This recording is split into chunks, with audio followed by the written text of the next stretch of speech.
Bonjour à tous, bonjour la famille, j'espère que vous allez bien. Donc aujourd'hui on va faire la situation sur le point du Bitcoin, on va faire le suivi, on va checker tout ça, on va voir les patterns qu'on avait vus ensemble, la Magic Box, le tunnel, tout ça, tout ça. Donc si c'est la première fois que tu tombes sur la chaîne, n'oublie pas de t'abonner, parce que comme ça au moins tu seras un petit peu au courant de tout ce qu'on est en train de voir. C'est un peu comme une série, hein. Chaque jour un nouvel épisode. Donc nous on avance, on n'attend personne.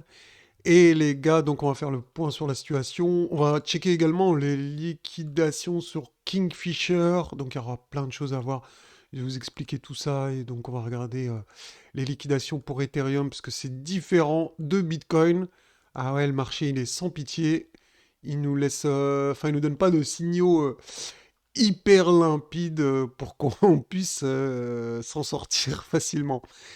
Donc rappelez-vous les gars, si vous vous souvenez, on avait vu, on avait discuté, on avait parlé de beaucoup du tunnel ici, là, qui est en train de monter comme ça, et on s'attendait à un test.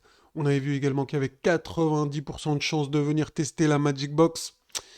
Eh bien, ce matin, regardez, c'est chose faite, faite. Ah, j'abuse un tout petit peu, mais vraiment, je suis gentil, hein. À quelques pixels près, c'est fait, d'accord? Donc, des fois, il faut avoir eh bien, l'esprit ouvert pour accepter quelques pixels en termes de pourcentage, c'est rien du tout, hein. Par exemple, là, si je mesure l'emplacement du tunnel, il y a quoi? Il y a 0,12. Enfin, c'est ridicule. Donc, pour moi, c'est OK. On a testé le tunnel. La Magic Box, c'est quasi fait aussi. C'est possible qu'il y ait encore une petite incursion comme ça, mais bon, c'est pas sûr non plus.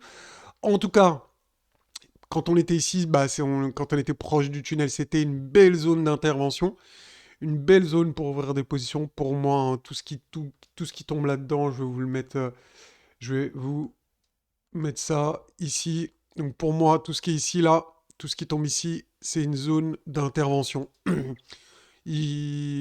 Pour moi, il faut tenter des achats ici. Donc voilà, après c'est mon avis, hein. Moi, Mamo, je suis pas conseiller financier. Donc bien évidemment, je vous invite pas à, à faire ce que je dis. C'est en tout cas ce que je pense, parce que moi c'est ce que je pense, hein. Je pense que c'est une belle zone d'intervention. Donc possible qu'ici ça soit... alors, regardez, je vais essayer d'être assez précis. Regardez, ce mouvement-là, ça peut être une vague de réaccumulation. Alors, comment vous expliquer ça le plus simplement du monde? Je vais vous montrer un schéma. Alors, il faut que je vous montre ça. Je l'ai pas là. Ah, c'est embêtant. Il est là. Bon, je l'ai retrouvé. Enfin, je l'ai trouvé, hein, il était juste là. Regardez. Je vais vous montrer où je veux en venir, les gars. Restez bien attentifs. C'est pas un truc de ouf, c'est pas compliqué. Euh, d'accord. Alors, je vais vous montrer. Parce qu'il y a plusieurs choses. Alors, je sais pas quel niveau de complexité je peux vous embrouiller votre niveau, s'il y a beaucoup de débutants ou pas. Bon, essayez de suivre quand même. Après, ce sera peut-être un peu plus simple. Donc, regardez, on a une hausse, structure en M-top, une descente, un range, entre guillemets, en sachant que ce range qui est dessiné ici peut être un des quatre qu'il a. D'accord? Donc, soit celui-là, soit celui-là, soit celui-là, soit celui-là. Nous, ici, on est dans cette schématique. En fait, c'est une combinaison de ce schéma-là et de ce schéma-là.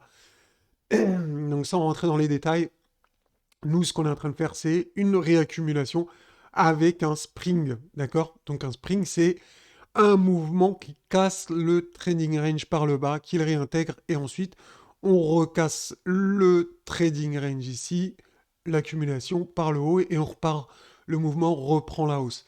Donc pour moi, c'est ce qui, probablement, potentiellement, on va dire, potentiellement, c'est ce qui s'est passé ici. Donc là, c'est le spring, ok?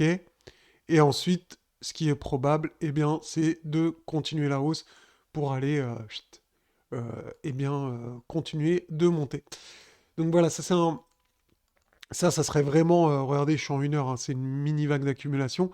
Mais maintenant, tout ce mouvement-là également, tout ça, eh bien, ça peut être un mouvement. Alors, je dirais soit celui-là ou celui-là. Celui-là ou celui-là. Attends, on va regarder ensemble. potentiellement, non, je dirais plutôt celui-là. Donc en tout cas, ça serait, si vraiment c'est le cas, ça serait vraiment une vague de réaccumulation vraiment puissante. Parce qu'il faut savoir que les vagues d'accumulation sont classées de moins fortes ici à gauche à extrêmement fortes ici à droite. Donc de plus en plus fortes. Donc 0, 1, 2, 3, 4, la meilleure note c'est 4. Ok. Enfin 0, 1, 2, 3 plutôt. Donc ça serait 3 la meilleure, 2, 1 et voilà 0. Donc là, la moins forte des vagues de réaccumulation. Donc les gars, où est-ce que je veux en venir? Donc moi je dirais qu'on partirait sur ça. Ça serait une vague de réaccumulation vraiment quand même une des plus fortes, hein. Pas la plus forte, mais une des plus fortes. Donc, eh bien, potentiellement, euh, si je me trompe pas, eh bien c'est une opportunité. Nous sommes dans une opportunité. Rappelez-vous, en plus, on avait vu, on en parlait du tunnel hein, depuis très très très très longtemps, bah, depuis même depuis le 1er février, on en parlait, même peut-être un peu avant. Et le tunnel, je vous avais dit, si le Bitcoin ne va pas au tunnel, eh bien le tunnel viendra au Bitcoin. Et qu'est-ce qui s'est passé? Eh bien, c'était un peu des deux finalement. Chacun fait un pas vers l'autre. Donc le Bitcoin est venu vers le tunnel est venu vers le Bitcoin. Et ils se sont rencontrés, ils ont fait beaucoup d'enfants, etc. Enfin bref, vous m'avez compris. Donc le point de... Bah, là où s'est retrouvé le point de jonction, j'ai envie de dire, bah, il est bien ici. Et donc voilà. Donc moi je trouve ça intéressant. Je pense qu'on est, comme je vous ai dit, hein, tout ça là, c'est une grosse vague de réaccumulation. D'accord? Donc ça c'est ça. Et le petit mouvement, bon, peut-être que je vous embrouille, hein, et le petit mouvement là, ça serait celui-là. D'accord? Bon, je pense que ça va embrouiller pas mal de gens, donc je vais pas insister là-dessus.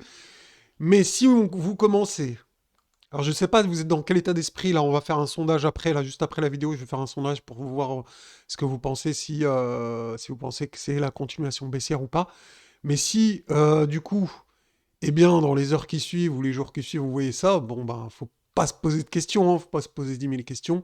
C'est que c'est bon, c'est que le mouvement, eh ben, il est haussier et qu'on repart sur de la hausse et qu'on va casser les 24 000, etc.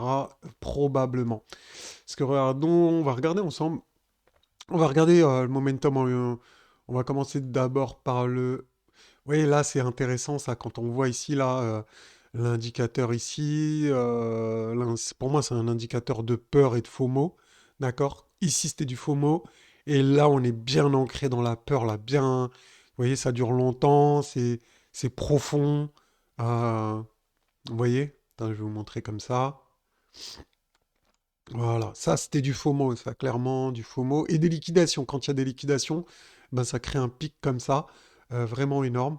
Et quand c'est du FOMO, et ben vous voyez du bleu. Regardez, je vais vous mettre le prix en parallèle, vous allez voir. Regardez ici, regardez ici.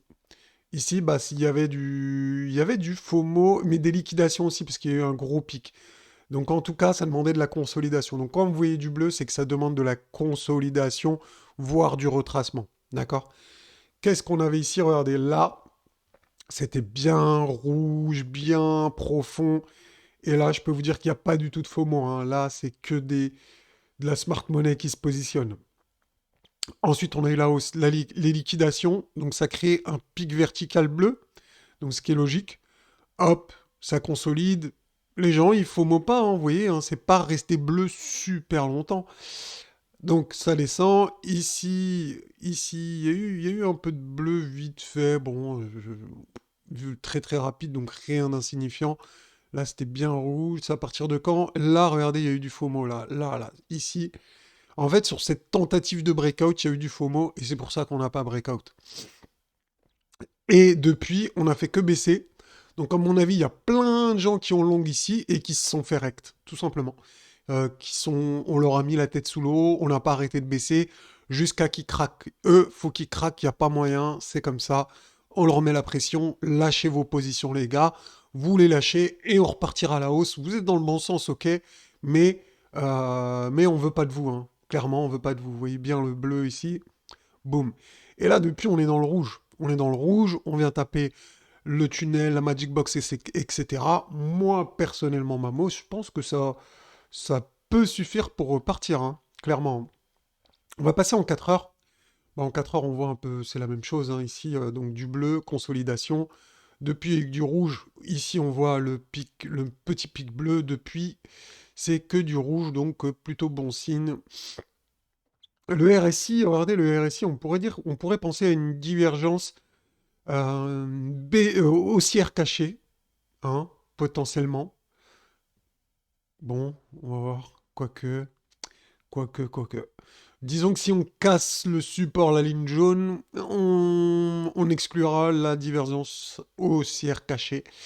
Tant que ça tient, pour moi, ça peut être un signe donc de réaccumulation, dans le sens où il y aurait, je validerais la divergence haussière cachée et je penserais ici à une réaccumulation et donc pour faire de nouveau plus haut de cette année 2023. Hein. Pas, on parle pas des 70 000.